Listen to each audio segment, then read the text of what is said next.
Jornal em Foque. Apoio Unisanta, Universidade do Grupo de Excelência do MEC. BocNews, o jornal gostoso de ler e bom de negócios.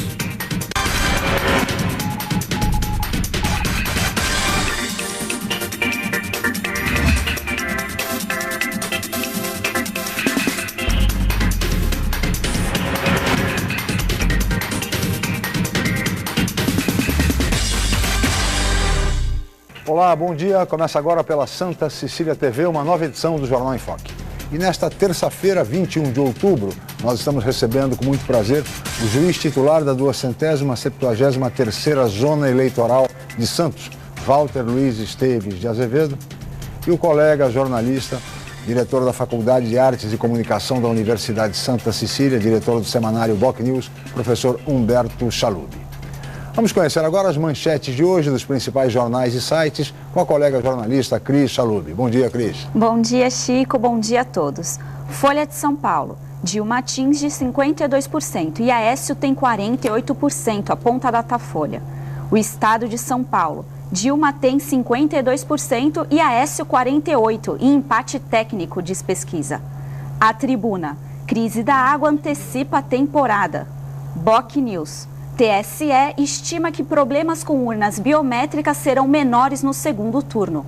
Santa Portal. Turistas são roubados ao colocarem malas nos carros em Praia Grande. G1 Santos e região. Grafiteiro agredido por modelo com skate volta ao coma. UOL. Análise. Dividida e instável, parte da classe média parece pender para Dilma. Chico. Obrigado, Cris.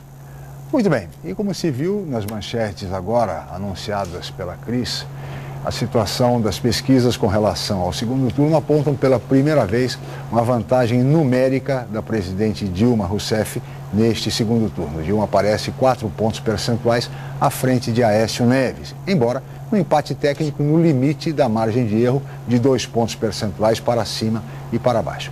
Essa pesquisa mostra pela primeira vez essa vantagem de Dilma, mas isso, em tese, nesta eleição, faltando ainda 5 dias, é muito difícil prever qualquer resultado. O fato é que tudo pode acontecer até domingo. Temos um último debate pela televisão na sexta-feira, pela Rede Globo, e além do que as campanhas nesse período vão ser certamente acirradas, vão ser difíceis. E teremos uma eleição emocionante, disputada voto a voto. Vale lembrar que no primeiro turno os institutos de pesquisa erraram, e erraram feio, com relação ao resultado, principalmente daquele que iria para o segundo turno com a presidente Dilma. As pesquisas mostravam uma ligeira vantagem de Aécio Neves sobre Marina Silva. E o que se viu ao final foi uma vantagem de 13 pontos percentuais para Aécio. Isto pode acontecer até mesmo em relação a Dilma, que pode ampliar essa vantagem com referência a Aécio Neves. Mas pode também haver uma nova reviravolta nesse processo. A eleição ainda está em aberto e vamos aguardar os próximos dias a campanha, o horário eleitoral e principalmente o debate de sexta-feira. No programa de hoje nós vamos falar sobre as eleições, sobre o segundo turno e vamos falar também sobre as providências, orientações e recomendações da Justiça Eleitoral em Santos para o pleito do próximo dia 26, do próximo domingo.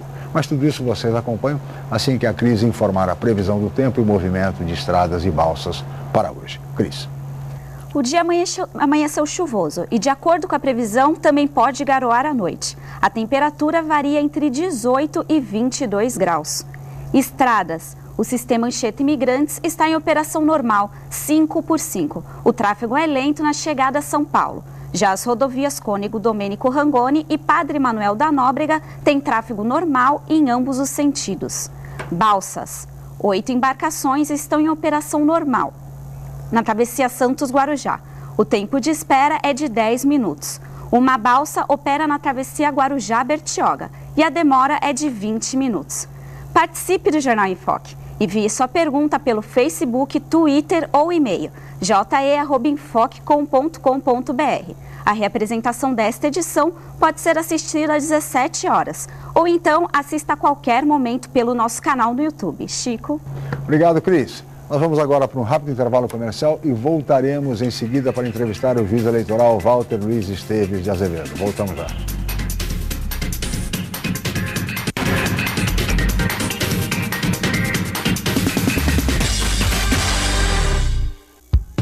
Excelência é estar entre as melhores universidades do país. É ter um preço justo, programas de financiamento e bolsas de estudo. Excelência é ter laboratórios dentre os melhores do Brasil, segundo o MEC. É prestar cerca de 2 milhões de atendimentos anuais gratuitos. Unisanta, Universidade do Grupo de Excelência, entre as 9% melhores do Brasil.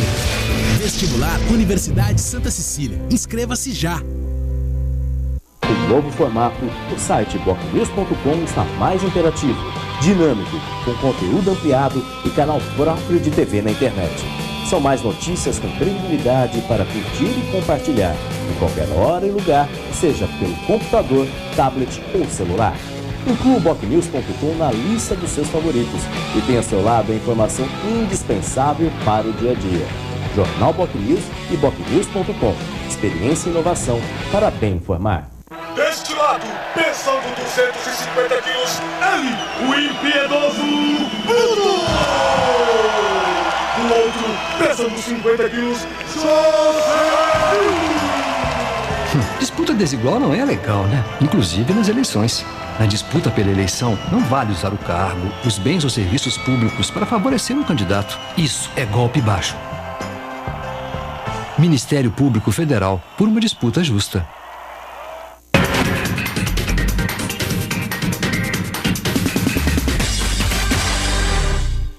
Muito bem, estamos de volta com o Jornal em Foque desta terça-feira, 21 de outubro, e hoje recebendo com muito prazer o juiz titular da Zona Eleitoral 273 de Santos, Walter Luiz Esteves de Azevedo, e o colega jornalista Humberto Chalub, que é o diretor da Faculdade de Artes e Comunicação da Universidade de Santa Cecília e diretor do semanário BocNews. Eu gostaria de começar essa entrevista, doutor Walter, primeiro parabenizando pela eleição no dia 5 de outubro, correu tudo bem, tudo tranquilo aqui em Santos, né? Na sua zona eleitoral especificamente. E ao mesmo tempo perguntar, está tudo pronto para domingo que vem, para o segundo turno? Bom dia, obrigado pela presença. Bom dia, Francisco, bom dia, senhor Humberto. Nós já fizemos a reunião com o pessoal da segurança, com as forças da segurança, as polícias, né? A Guarda Civil Municipal. Também já temos o contato com a municipalidade, com a prefeitura. Os preparativos estão todos encerrados. A avaliação que eu faço do primeiro turno é de que, no geral, correu bem. Houve alguns problemas, houve algumas questões pontuais que nós pretendemos corrigir agora no segundo turno. Houve alguns casos de tentativa de boca de urna, mas um aspecto positivo foi a diminuição da chamada cobertura, né? Que é aquela distribuição de santinhos, aqueles santinhos que são jogados pela cidade. Houve uma diminuição, graças ao apoio da municipalidade, houve uma diminuição, e esse parece ser o ponto positivo principal que nós conseguimos. Né?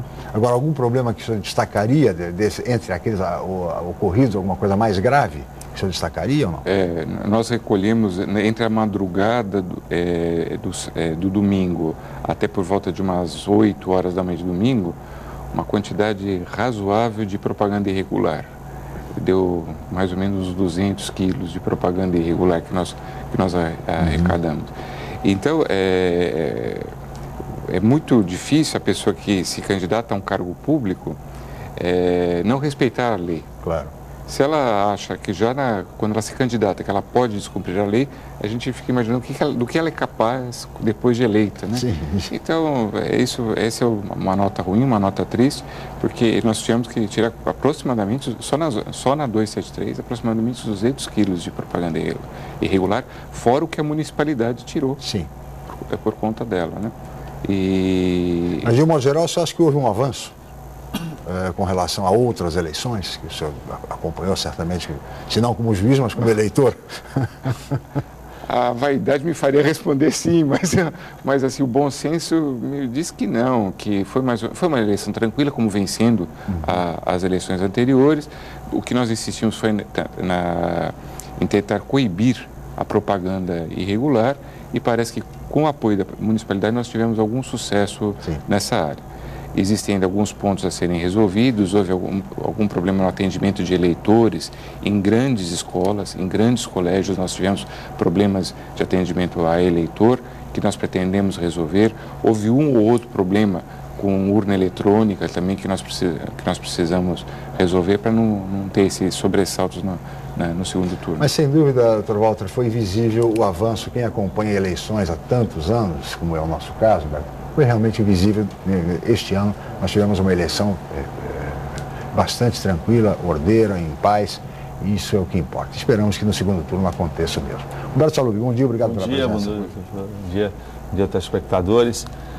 Chico, eu acho que essa eleição realmente ela desmistificou alguns aspectos importantes, né? Principalmente em relação à campanha eleitoral. Essa questão aí do panfleto de última hora, que é jogado de madrugada, realmente houve uma diminuição, foi perceptível, algumas escolas realmente se encontrou muito pouco papel, outras não, mas o que se vê é que realmente, à medida em que o eleitor vai participando do processo democrático, hoje a gente já temos eleitores jovens que sequer se lembram do período que não podíamos votar, né? E aqueles que já estão podendo votar, estamos indo para a 7ª eleição de presidente. Então, acho que houve um amadurecimento nesse processo eleitoral. Eu acho que, de certa forma, as técnicas utilizadas antigamente, algumas já podem ser desprezadas, porque já se vê que, na prática, não resultam no voto direto. Por outro lado, a gente vê também que as campanhas, de maneira geral, sobreviveram aqueles que têm mais recursos, que puderam contar com mais estrutura. Isso ficou também muito factível aí diante do quadro. Os candidatos que se iniciam no processo, eles têm dificuldade. Primeiro, dentro às vezes do próprio partido, porque não encontram o espaço desejado para poder evoluir nesse formato que se criou dentro do processo brasileiro, né, que se criou muitos partidos e na maioria dos partidos existem os donos dos partidos que dão às vezes a chance de eleição a esse ou aquele. Então isso também evidenciou nessa eleição essa dificuldade. E outra dificuldade também é o espaço de comunicação limitado, que, ao meu ver, essa legislação ela amarra demais o processo eleitoral, quer dizer, permite que os veículos atuem até de certa forma moderadamente, poderiam estar fazendo um trabalho muito mais ampliado, né, de atendimento, mas eles ficam restritos a ter que limitar questões dos debates, limitar o direito a todos os participantes. Nós temos que dar o direito a todos aqueles que são candidatos a falar, e o número é muito grande. Então isso, de certa forma, também acho que é uma coisa que poderia ser corrigida. Eu queria também deixar aqui parabenizar os voluntários que trabalharam na eleição, que eu acho que é um contingente que trabalha, que a gente nota a empolgação de muitos nas mesas, na participação. E isso também foi muito importante. Eu queria colocar essa questão da reforma política outra vez, que eu acho que a gente vai encaminhando na eleição, depois se entra em outros temas e a gente vai esquecendo, e os candidatos foram eleitos. E a gente sabe que nós estamos vivendo uma época importante e que essa reforma política ela tem que vir de qualquer jeito. Ao seu modo de ver, hoje a principal mudança que o senhor faria no processo eleitoral, com a sua experiência adquirida ao longo desses anos, o que o senhor colocaria como principal para que fosse alterado para aprimorar esse sistema? Eu acho que existem mudanças estruturais que precisam ser feitas no sistema político. Porque hoje o sistema político está divorciado da realidade. Essas manifestações de junho do ano retrasado, aliás, do ano passado, demonstram essa falta de ligação entre parcelas importantes da população e os seus representantes. A população demonstrou que ela não se sente efetivamente representada pelos seus dirigentes. Isso é muito sério, isso é muito grave, porque o nosso sistema é de democracia representativa, haveria necessidade dessa ligação. E essa ligação não é apenas a ligação pontual, resolver o problema imediato, como, por exemplo, o valor da tarifa de ônibus, o valor da tarifa de metrô, de trem. Os problemas pontuais são extremamente importantes. O nosso cotidiano, os problemas do nosso cotidiano são capazes de nos tirar a paz. Então é importante que esses problemas, essas questões sejam vistas, sejam atendidas, sejam solucionadas adequadamente pelos representantes. Mas também há necessidade de um representante político ter uma ligação mais profunda com a população, de modo a permitir que ele interprete quais são os anseios mais profundos da população e aponte caminhos.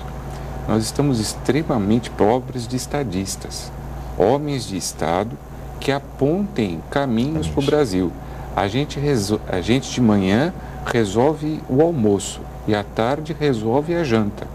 O que nós vamos todos comer no dia seguinte não é motivo nem de debate. As grandes questões nacionais, como por exemplo, como financiar o Estado brasileiro, que é um Estado muito caro. O Estado brasileiro é um Estado extremamente caro.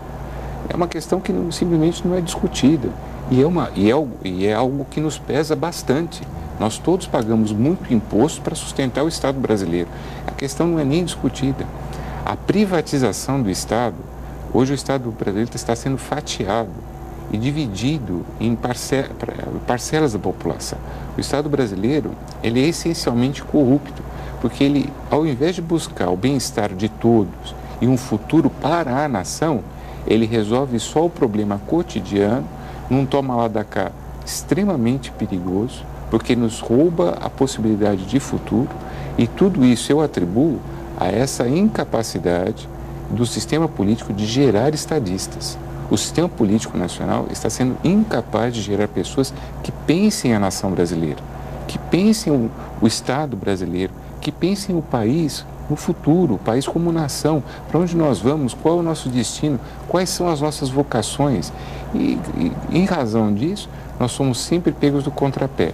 A China cresce 1 ponto percentual a menos, as nossas exportações caem.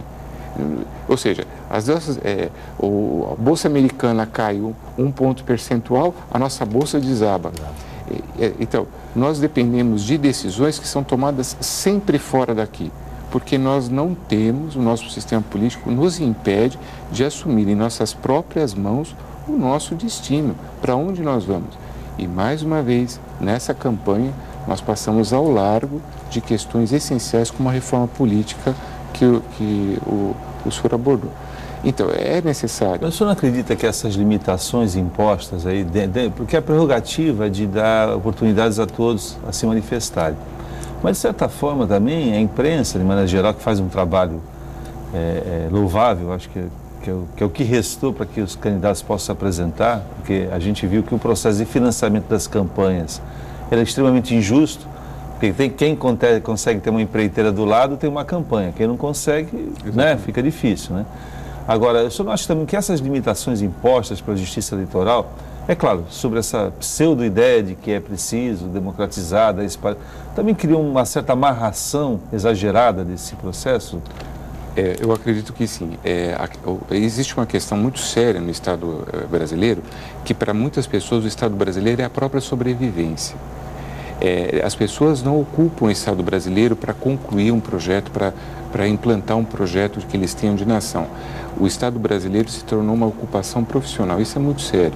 E quando as pessoas se comportam desse jeito, elas avançam em campos em que ela tenta, por exemplo, cercear, assim, a liberdade.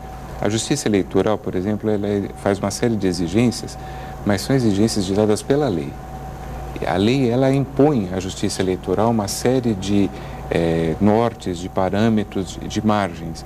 E os juízes não podem, até para não quebrar o pacto republicano, passar a legislar. Nem devem. O juiz não deve legislar. Não é para isso. É papel do legislador, é papel do Congresso Nacional. Então, existe uma preocupação louvável da lei das eleições, a 9.504, de dar igualdade entre os candidatos.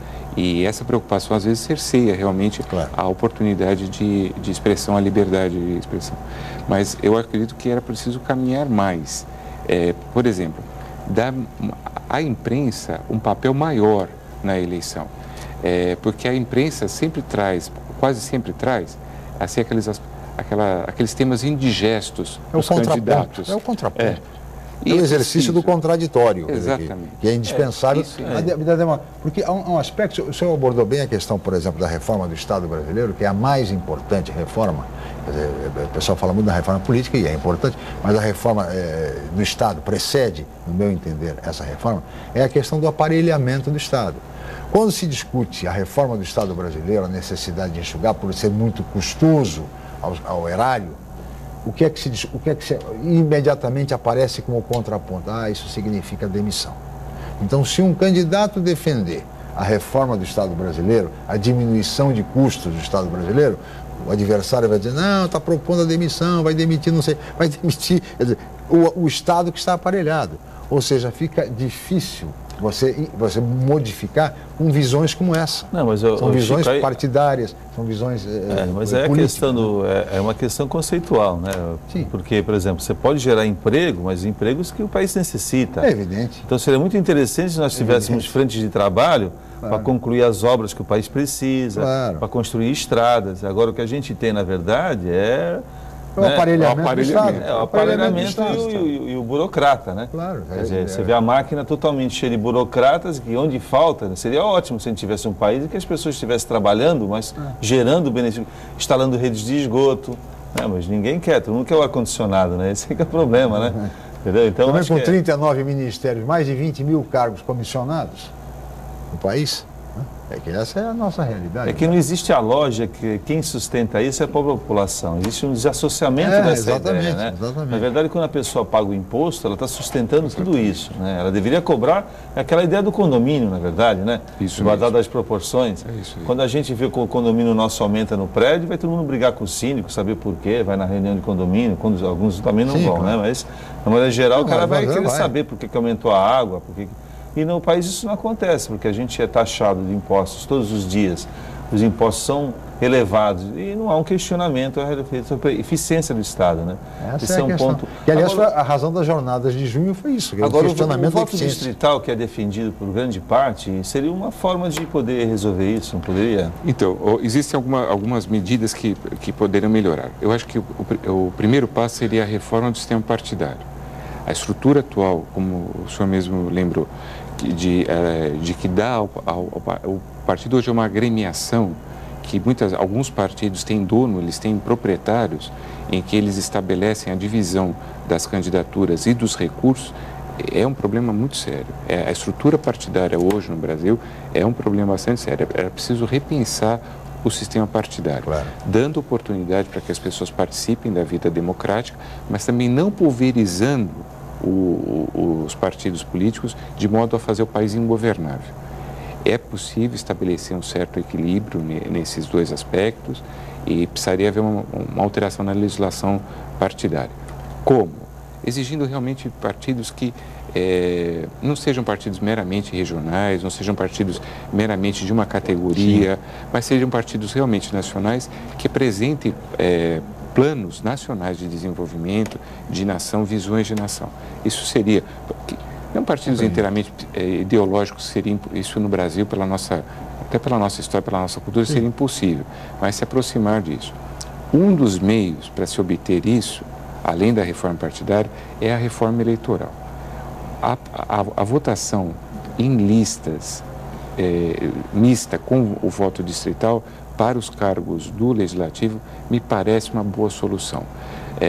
Você tem metade das cadeiras... Distrital misto, né? Distrital misto. Metade das cadeiras é ocupada por pessoas eleitas em seus distritos. Nas regiões. E a outra metade dos deputados estaduais e federais eleitos de acordo com uma lista. Porque existem realmente figuras nacionais, figuras exponenciais, que eles não teriam uma grande votação em distritos, mas eles são capazes, sim, de atender ao reclamo de pessoas... Votos no estado inteiro, claro. Em todo o estado. São figuras nacionais. Agora é questão bicameral. E isso levaria imediatamente a uma outra consequência, que é a alteração das bancadas dos estados na Câmara dos Deputados. Que hoje existem estados subrepresentados, como é o estado de São Paulo, e estados superrepresentados.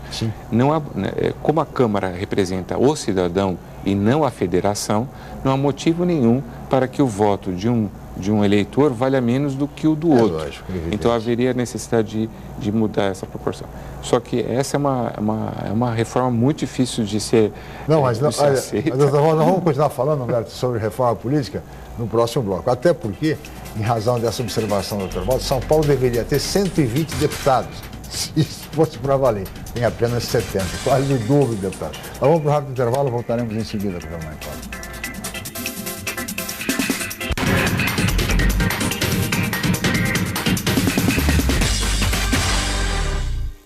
Academia Unisanta. Bem-estar, saúde e qualidade de vida. Mais de 80 aparelhos de última geração. Profissionais qualificados para orientar as atividades de modo personalizado. Ambiente agradável com muito conforto para todas as idades. Musculação é na Unisanta. Academia Unisanta. Dê uma força para a sua saúde. Informações 3202-7126.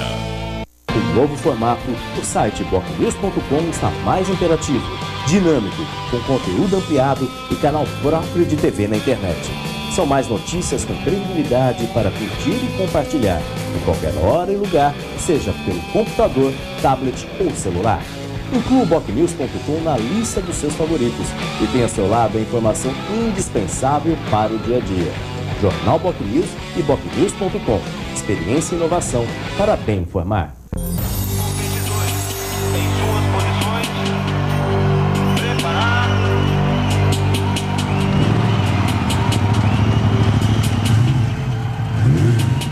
Disputa desigual não é legal, né? Inclusive nas eleições. Na corrida eleitoral é preciso respeitar os limites de gastos e não vale turbinar campanha com showmícios e propaganda paga em rádio, TV e internet. Ministério Público Federal, por uma disputa justa.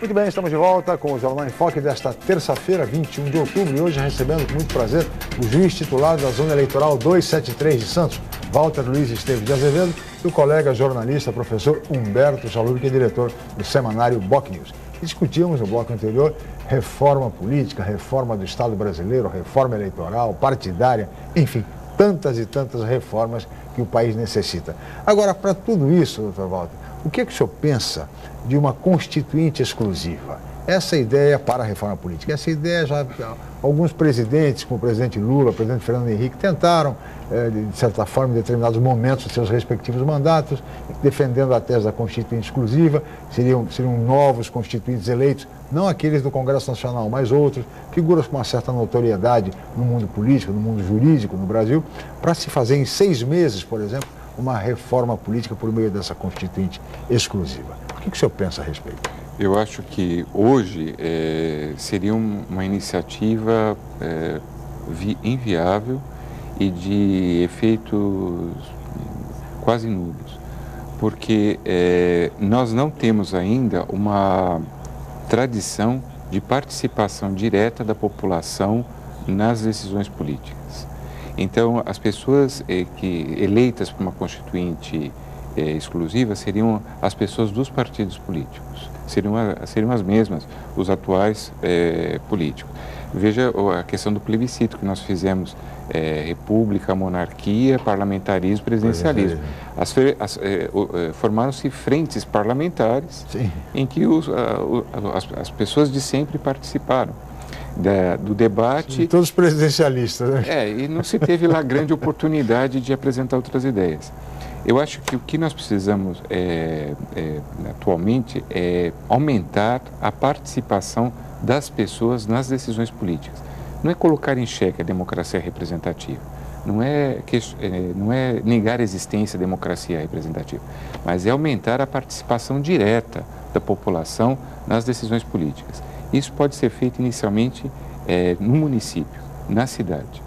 Mas também pode ser feito hoje no Estado. Existe possibilidade da gente fazer consultas populares rapidamente pelo sistema de urna eletrônica atualmente. Eu acho que criar o hábito de levar a população às decisões mais importantes. Por exemplo, nós estamos discutindo a questão do aborto. Nós discutimos um pouco mais atrás a questão da união homofetiva. Essas questões são questões importantes, que precisam ser levadas ao debate da população. Não vejo razão para que isso seja decidido apenas pelos nossos representantes. Claro. É possível uma consulta popular direta, a Justiça Eleitoral está aí para isso. Nós podemos organizar uma consulta popular em questão de semanas. Rapidamente, né? Rapidamente, ouvir a população sobre vários assuntos. Toda vez que a população participou, ela participou muito bem diretamente. A Lei da Ficha Limpa é um exemplo disso. A Lei da Ficha Limpa é uma lei de iniciativa popular. Prepara-se uma nova lei de iniciativa popular tratando de financiamento de campanhas, que o jornalista Humberto acabou de tocar, que é uma questão essencial para que haja o desaparelhamento do Estado. Sim. Para que haja o desaparelhamento do Estado é essencial. Não é mais possível que o deputado tenha dono E o dono dele é a pessoa que o financiou. Isso é impossível, isso é inaceitável. Claro. Né? É preciso alterar isso. Está se gestando agora um projeto de lei que vai tratar do financiamento das campanhas políticas. Então é preciso que haja uma maior participação da população diretamente por meio de seus órgãos, seus diversos órgãos. A população se organiza de diversos modos, por meio de seus clubes, por meio de seus sindicatos, por meio de suas associações. Aí sim, com uma sociedade civil mais participativa, essas pessoas, essas lideranças, que não são lideranças essencialmente político-partidárias, são pessoas que fazem política, mas não necessariamente política, elas não fazem política partidária, sim. Elas fazem a política no sentido amplo do termo. Claro. Aí sim, uma constituinte exclusiva daria bons resultados, porque aí nós abriríamos para que essas pessoas participassem da confecção de uma reforma constitucional. Mas hoje, do jeito que nós estamos, em que toda a participação política praticamente se atrela aos partidos políticos e que a participação política... Os caciques, né, desses partidos, né, que acabam mandando nos partidos. Né? E que a população participa das decisões políticas uma vez a cada 2 anos, sim. Ela é chamada a participar, depois muito obrigado, vá para casa. Não pode ser assim, né? Obrigatoriamente, né? Vá lá e tal. Vá lá e participe hoje, mas nós não precisamos mais de você nos próximos meses. Sabe o que a gente nota? Que, infelizmente, nós temos que também observar alguns traços da nossa cultura, né? Essa coisa do jeitinho brasileiro que se estabeleceu, né? Se criou como uma cultura, até visto como uma coisa assim, pitoresca, realmente é uma coisa que tem que ser refletida, que é um traço antropológico, aí, que deveria ser melhor estudado. Porque, em princípio, as nossas leis são feitas para são boas leis, se bem aplicadas, né? Quando se criou a questão do processo eleitoral, de valorização dos partidos, a ideia é muito interessante, porque na medida em que você valoriza o partido, você está tirando aquele perfil de individualidade, né? Claro. Da personificação da política. Então, o ideal dos mundos seria que essa pessoa, que é um agente político, fosse o seu partido, defendesse as suas ideias, dentro do partido ele fosse eleito e ele sairia como um representante daquelas ideias. Mas aí, ao longo do tempo, se percebeu que é possível se ter o dono dos partidos, é possível se ganhar dinheiro com o partido, porque aí se cria um partido, a pessoa passa a ter direito ao fundo partidário. Aí agora, imagina o seguinte, nós vamos ter o quê? 28 partidos? Quantos partidos hoje são 33. Mas dentro do Congresso hoje? No Congresso 28. 28, então veja bem, você vai ter 28 lideranças. A liderança, ela passa a ter um status a mais, então ele vai ser líder dele mesmo. Quer dizer, nós vamos ter essa incongruência no Congresso de ter um deputado que é líder dele mesmo, por ter ser líder, ele passa a ter vantagens econômicas. Integra o colégio de líderes. Então virou um negócio, virou um negócio, né?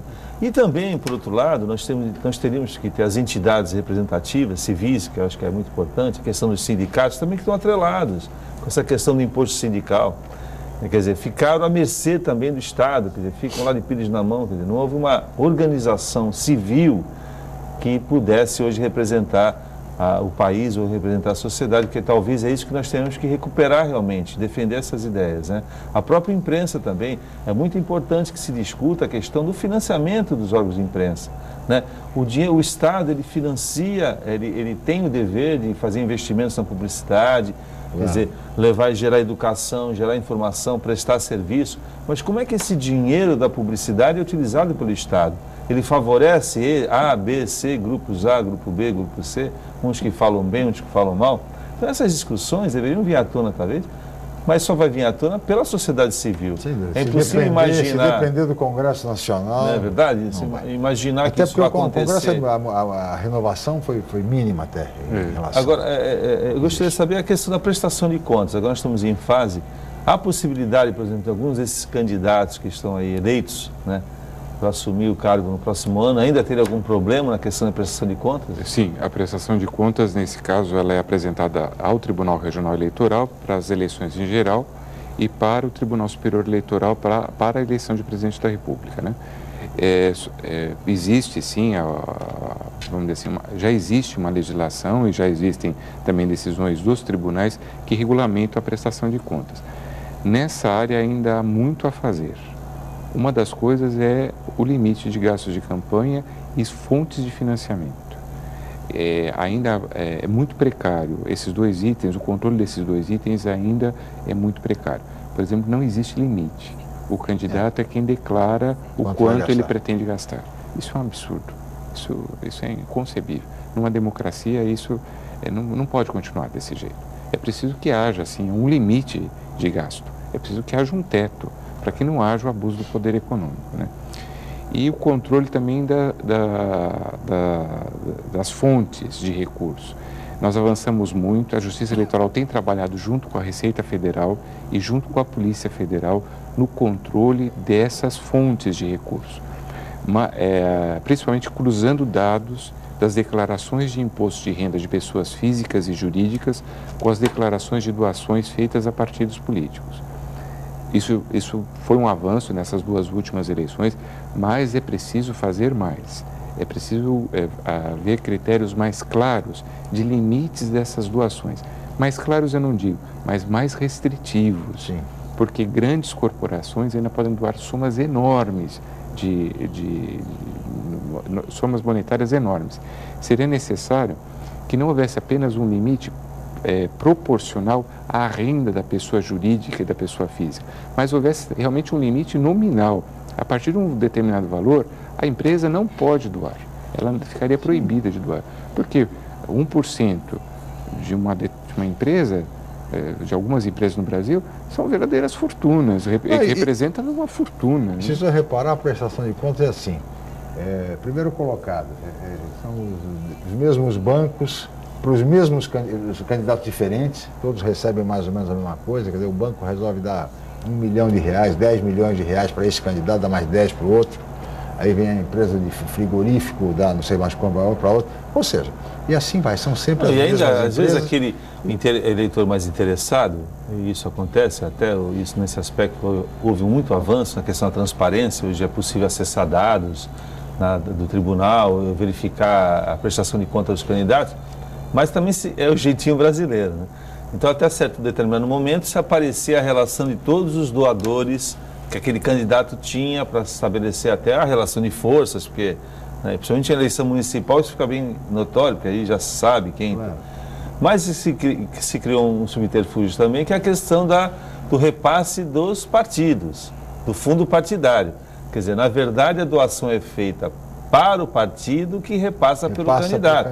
Então, tem candidatos que tiveram do fundo partidário milhões e o outro, que é do mesmo partido, ficou à míngua, né? E aí que estabelece a injustiça, porque, na verdade, se omite aí, entre aspas, quer dizer, não está omitido, está prestado conta no partido, ele presta conta desse dinheiro, mas não é publicamente revelado, fica mais difícil para o eleitor ter acesso para saber de onde é que vem a origem daquele dinheiro. O caminho acaba sendo financiamento público, é uma tese polêmica, difícil, as pessoas que são contra têm um argumento sedutor, poxa, mas vai tirar dinheiro da saúde, da educação para financiar a campanha, isso não se justifica, não existe, mas sai muito mais barato, muito mais em conta, é muito mais decente do que a prática atual. Ou seja, financiamento público de campanha é X, e divide entre os partidos e conta com aquela verba e acabou. Extrapolou, é punido, está fora. Ou seja, sai mais em conta. É preciso quebrar essa resistência que existe de que financiamento público de campanha não funciona, com esse argumento aparentemente sedutor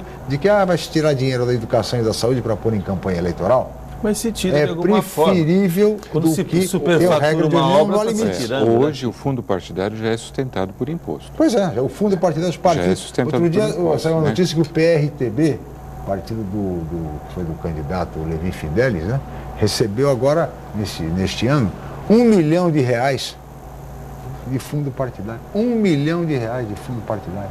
Mas é um partido que nem representação no Congresso tem. Essa é a realidade. Se os senhores me permitem, essa questão do jeitinho brasileiro, assim, me parece que seja uma criação perversa de um determinado grupo dentro da população nacional e é tão perversa essa criação que ela está nos fazendo crer que nós somos desse jeito. A maioria do povo brasileiro trabalha muito. São pessoas que muitas vezes começam a trabalhar aos 12, 13 anos ou antes disso, cuidando dos irmãos mais novos dentro de casa, de uma avó idosa que não pode mais se cuidar de si mesma, toma conta da casa, sai para trabalhar em pequenos serviços na rua. esse mesmo indivíduo, esse mesmo homem, essa mesma mulher, eles têm uma vida inteira de muito trabalho, de trabalho extremamente árduo. E depois ela vai dividir a vida com o seu companheiro, com a sua companheira, cria os filhos, cria os netos.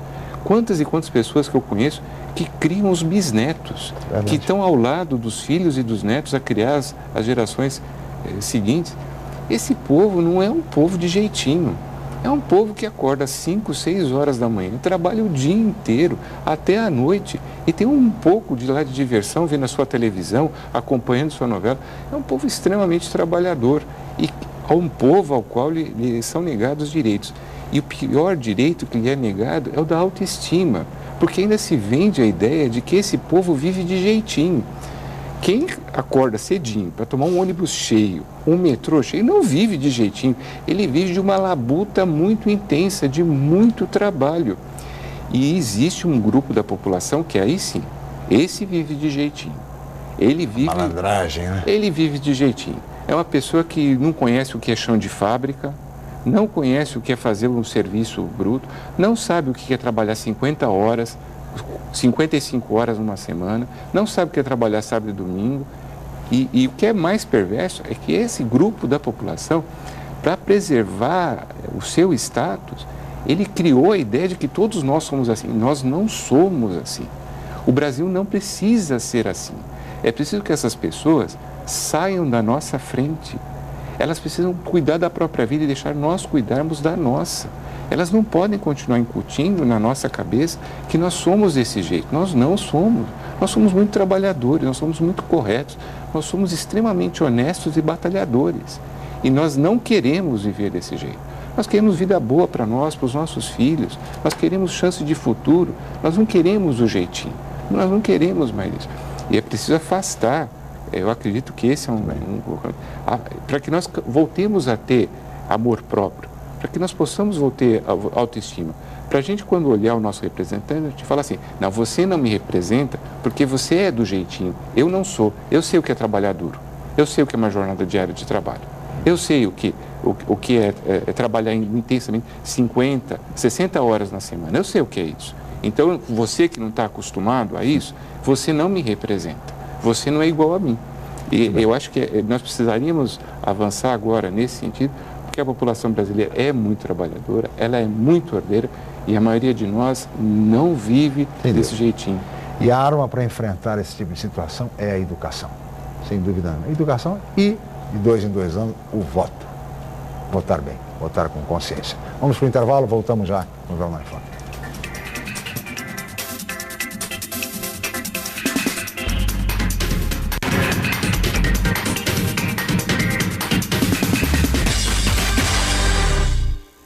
Realize seu sonho do ensino superior. Faça o vestibular da Universidade Santa Cecília em ensino à distância.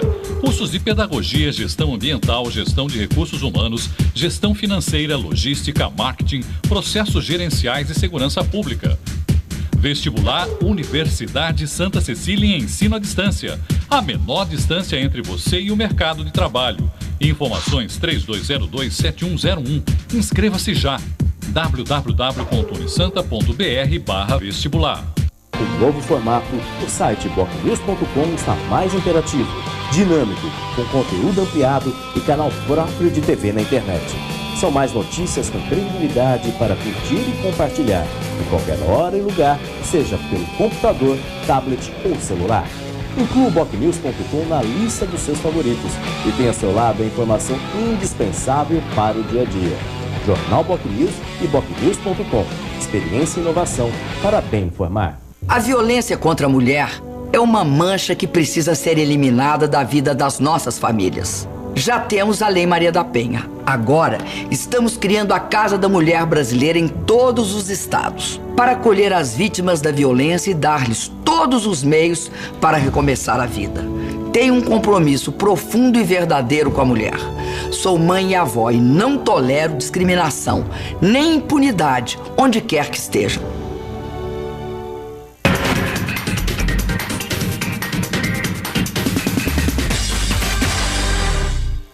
Muito bem, estamos de volta com o Jornal em Foque desta terça-feira, 21 de outubro. E hoje nós estamos recebendo com muito prazer o vice-titular da Zona Eleitoral 273 de Santos, Walter Luiz Esteves de Azevedo, e o colega jornalista, professor Humberto Chalub. Eu queria aproveitar este último bloco, doutor Walter, para retomar a questão da eleição do segundo turno no domingo. Você já disse que está tudo pronto, todas as providências já foram tomadas pela Justiça Eleitoral, em parceria com a municipalidade, com a Polícia Militar, mas nós temos uma realidade, temos uma eleição disputadíssima, nunca se viu uma eleição tão equilibrada num segundo turno no Brasil, eleição presidencial como essa, né? E há um natural acirramento de ânimos. E chegou a tal ponto que a própria Justiça Eleitoral foi obrigada a intervir e tomar providências para acabar com o que se chamou o baile do risca-faca, né? Conforme os jornais noticiaram, na disputa entre os dois candidatos. E a gente está vendo também na rua alguns grupos aí exaltados. Esse acirramento, que tipo de providência, doutor Walter, a Justiça Eleitoral está tomando no sentido de evitar, se bem que aqui em Santos, na região, as eleições transcorrem normalmente de forma tranquila, mas que tipo de providências de cautela estão sendo tomadas? Essa é uma das principais preocupações para o segundo turno, porque realmente está havendo um aumento da temperatura. Né? Sim. As pessoas estão ficando um pouco mais nervosas, já que a disputa é intensa. Né? Nós fizemos uma reunião a semana passada com a Polícia Militar, com a Guarda Civil Metropolitana, Guarda Civil Municipal, justamente na tentativa de prevenir a ocorrência de incidentes mais graves. Né? A Polícia Militar tem um esquema especial de trabalho, haverá 2 equipes destinadas exclusivamente para questões eleitorais em cada zona eleitoral no domingo, além do patrulhamento nas escolas. Em cada escola haverá pelo menos um policial militar, tudo para tentar coibir qualquer incidente, qualquer confronto mais sério. Além disso, a Polícia Federal terá 2 equipes só na cidade de Santos, 2 equipes volantes, mais a equipe fixa na sede da Polícia Federal, pronta para atender, e sempre contando com a colaboração imprescindível da Polícia Civil, que manterá um sistema de atendimento reforçado para que qualquer incidente possa receber resposta pronta. Porque a boca de urna também, por consequência até desse acirramento, deve acontecer. Exatamente. Mesmo sendo ilegal. Agora, a questão do voto em trânsito permanece, exemplo do primeiro turno, vai ser possível a pessoa votar, no caso, quem estiver em trânsito? Sim, a pessoa que fez a inscrição para o voto em trânsito até 21 de agosto. A pessoa que fez a inscrição até 21 de agosto vai poder votar. Em Santos nós temos 2 postos de votação, um ali no Ramos Lopes e o outro na Unifesp da Ponta da Praia. É importante dizer que o santista que se inscreveu para votar fora de Santos e mudou de ideia, não foi viajar, não fez a viagem, ele não vai poder votar na sua sessão eleitoral. Ele terá que justificar como se estivesse ausente do seu domicílio. Agora, a expectativa é de que a votação desta feita seja bem mais rápida, né? Mais fácil, sem nenhum problema. Né? Sim. Nós fizemos a auditoria das urnas segunda-feira, começamos a auditoria das urnas segunda-feira. A zerésima, que é aquele documento que a urna emite logo no início do dia para demonstrar que não há nenhum voto, ela no primeiro turno ela demorava 8 minutos, porque ela tinha 6 metros de comprimento, porque ela trazia os nomes de todos os candidatos. Atualmente ela demora acho que 10 ou 12 segundos para ficar pronta, porque ela é uma tirinha desse tamanho. E a apuração a partir das 8 da noite, né? A apuração começa logo que nós começamos a receber os pendrives, os disquetes, os pendrives com os resultados, né? Então, nesse primeiro turno, nós começamos a receber as primeiras mídias de resultado às 17h30, 17h40, e nós passamos imediatamente a transmitir a São Paulo. A divulgação só a partir das 8, né? Em função do fuso horário? Por causa do fuso horário. Aí o tribunal só faz divulgação praticamente nacional. Quando for divulgado já se sabe o resultado total, né? Já vai apurando, né? Já. Por exemplo, ali na 273, nós encerramos todos os trabalhos, ou seja, emitimos a ata de votação às 19h53 agora no primeiro turno. Nossa ata estava pronta às 19h53. E encaminhou direto para o Tribunal Regional Eleitoral. Exatamente. Não, quando abriu para apurar já estava tudo... Aqui em Santos nós já praticamente tudo pronto. A 273 já havia encerrado seus trabalhos. Agora, doutor, existe muita dúvida a respeito ainda, toda vez que se realiza eleição, a respeito da urna eleitoral. Existem algumas teses que defendem a ideia aí de que é possível que a urna seja alterada, que seja viciada como as máquinas de bingo. Existem suposições para tudo. É um sistema realmente seguro, quer dizer, o eleitor ele pode ficar tranquilo que esse voto está realmente sendo computado para o candidato que ele escolheu? Eu não sou técnico em informática, eu sou leigo. Como todo leigo, eu também tenho dúvida, né? Afinal de contas, computador é computador, né? A gente sempre olha o computador com uma certa desconfiança, né? Mesmo de casa, né? Investigar até o e-mail até o próprio, né?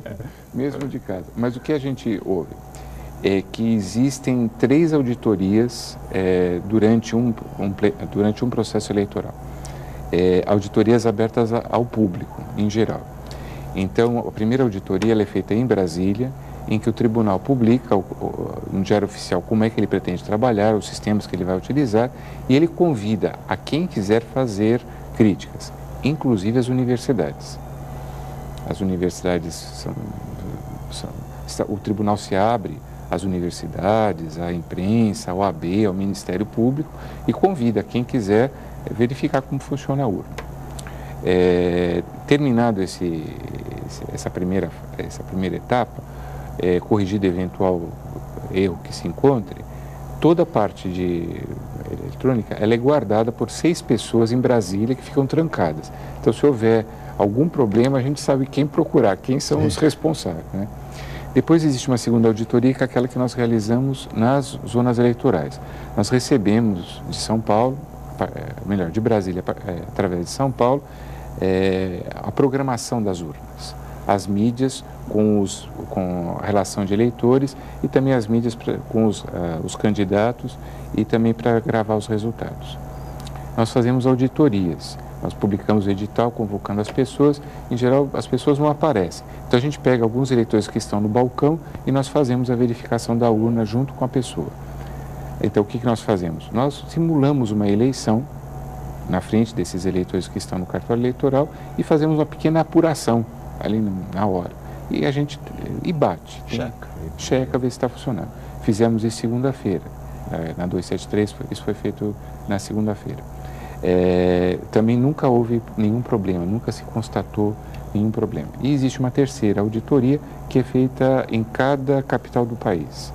No dia da eleição, depois que as urnas já estão nas escolas, porque as urnas elas não têm acesso à internet, então a partir do momento que você as colocar na escola, é impossível qualquer alteração nelas. No sábado, fim da tarde, o tribunal sorteia urnas pelo estado de São Paulo. Essas urnas são levadas a São Paulo e elas, durante o período de eleição, elas recebem uma eleição. Elas fazem uma eleição simulada. Nunca houve também nenhuma divergência. E a última auditoria é aquela publicação na porta da sala de aula onde funcionou a sessão eleitoral do resultado. Antes mesmo que os resultados sejam transmitidos a São Paulo e a Brasília, o eleitor já pode conferir. Já sai os fiscais partidários, têm acesso, né, a boletim de urna. O boletim de urna. O fiscal e o partido o fiscal, o partido, o eleitor pode conferir já o resultado da sua sessão eleitoral. O que é importante, porque assim o eleitor pode checar se o seu candidato, pelo menos o voto dele recebeu naquela urna, né? Eu pedi que nem voto teve, né? Nem do próprio dele. Aconteceu.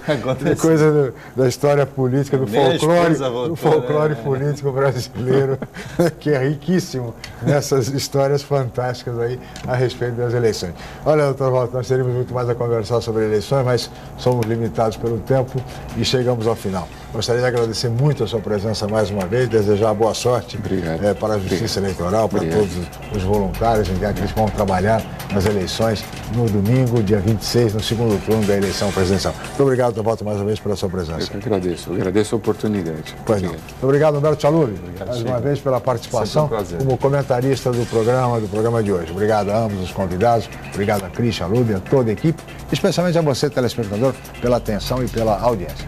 Amanhã nós estaremos de volta em mais uma edição. Mais uma vez, muito obrigado e até amanhã.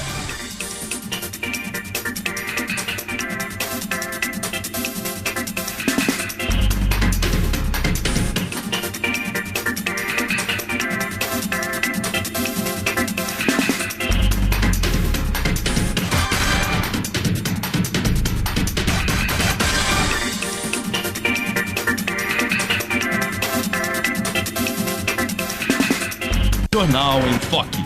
Apoio Unisanta, Universidade do Grupo de Excelência do MEC. BocNews, o jornal gostoso de ler e bom de negócios.